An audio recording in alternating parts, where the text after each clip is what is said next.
हम सॉल्व कर रहे थे +2 अकाउंटेंसी मॉडल टेस्ट पेपर के न्यूमेरिकल क्वेश्चंस।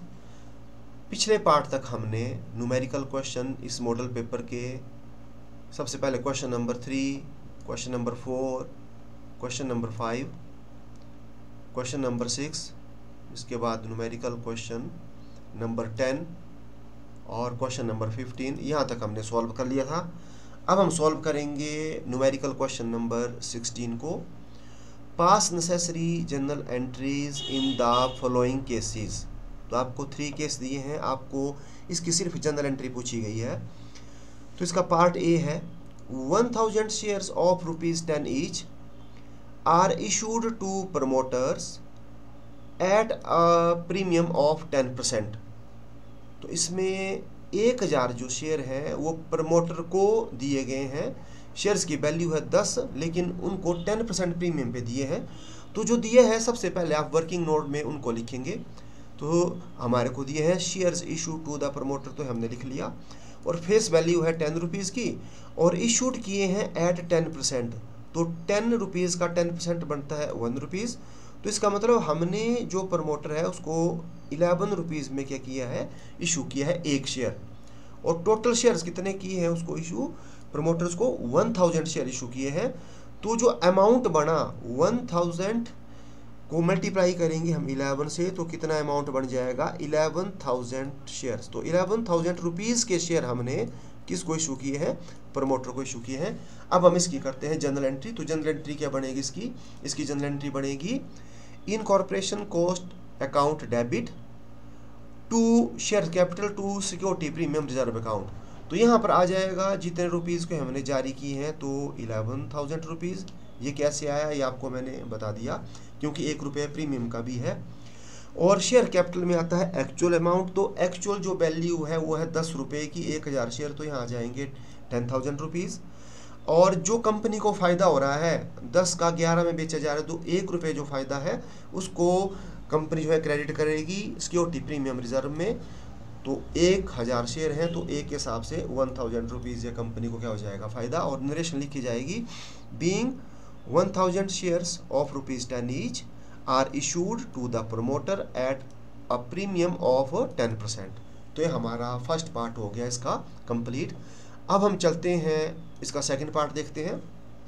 तो सेकंड पार्ट क्या है, a running business is purchased by a company for ₹45,000 and issued ₹10 fully paid share। तो इसमें क्या किया, कंपनी ने एक चला चलाया बिजनेस खरीद लिया और कैश के बजाय कंपनी ने क्या किया, पेमेंट कर दी शेयर में ही। और एक शेयर्स की वैल्यू कितनी दी हुई है 10 रुपीज़। तो इसको भी हम जैसे जो है वर्किंग नोट्स में देखते हैं कि कितने हमने शेयर जो है इशू किए हैं, क्योंकि कंपनी ने जो पेमेंट करनी है वो की है 45,000 रुपीज़ की और एक शेयर की वैल्यू कितनी है 10 रुपीज़ की है। तो ये एट पार का क्वेश्चन है। तो देखते हैं अब इसका 16 का ये पार्ट। तो अमाउंट पेड कर रही है कंपनी 45,000। अब नंबर ऑफ शेयर्स कितने इशूड किए, तो 45,000 और एक शेयर्स की वैल्यू कितनी है 10। तो जब 45,000 को 10 से डिवाइड करेंगे तो 4,500 ये आ जाएंगे शेयर्स जो कंपनी ने क्या किए हैं, इसको इशू किए। तो ये इंपॉर्टेंट है। अब हम जो है अब हम करते हैं इसकी जनरल एंट्री। तो जनरल एंट्री इसकी बन जाएगी ये 16 के जो है बी पार्ट की। सबसे पहले जो है कंपनी ने क्या किया, एसेट्स खरीदी, बिजनेस खरीदा। तो बिजनेस में उसकी एसेट्स जो है वो आ गई। तो एंट्री बन जाएगी assets account debit to vendor. अब कितने का 45,000 और 45,000। तो वेंडर हो गया विक्रेता, उसको क्रेडिट कर दिया और एसेट्स आ रही है रियल अकाउंट है डेबिट कर दिया। इसके बाद पेमेंट की बारी आ गई। तो वेंडर अकाउंट डेबिट 45,000। अब हमने उसको दिए हैं शेयर, तो शेयर दिए हैं तो यहाँ आ जाएगा टू शेयर कैपिटल 45,000 रुपीज़ की।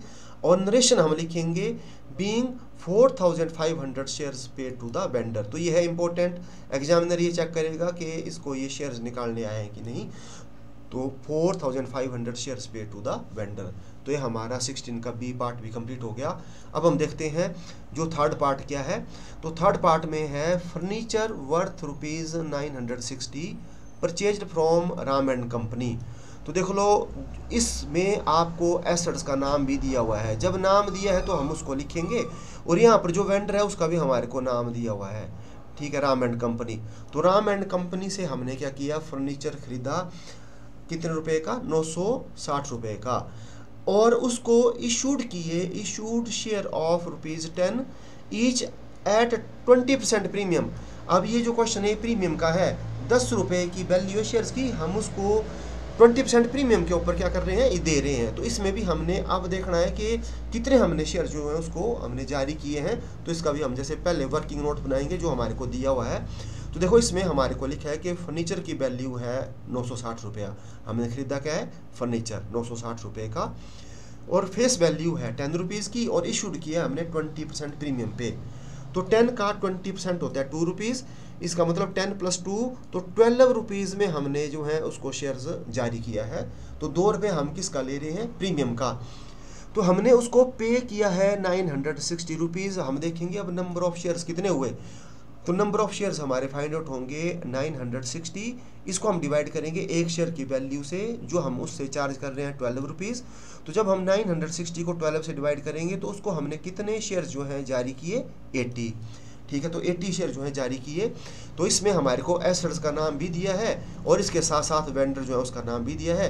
तो पहले हम करेंगे एसेट्स को परचेज करने का, फिर हम करेंगे पेमेंट करने की। तो अब देखते हैं हम जनरल एंट्रीज की क्या बनेगी।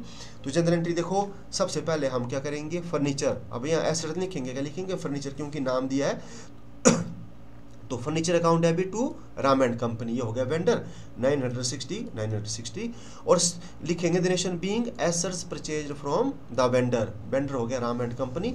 फिर हम पेमेंट करेंगे, तो Ram and company account debit, तो इनको पेमेंट कितने से होगी, जितने की हमने एसेट खरीदी है 960 रुपये की, और इसमें शेयर्स कैपिटल कितनी आएगी, 800। तो 800 कैसे आएगी, क्योंकि जो शेयर है वो हमने निकाले 80, और जो शेयर्स कैपिटल उसमें आता है एक्चुअल अमाउंट। तो एक्चुअल अमाउंट जो है वो है शेयर्स का 10 रुपीज़, तो यहाँ आ जाएंगे 800, और जो 2 रुपये फ़ायदा हुआ है तो 80 × 2 160, ये आ जाएंगे सिक्योरिटी प्रीमियम रिजर्व में।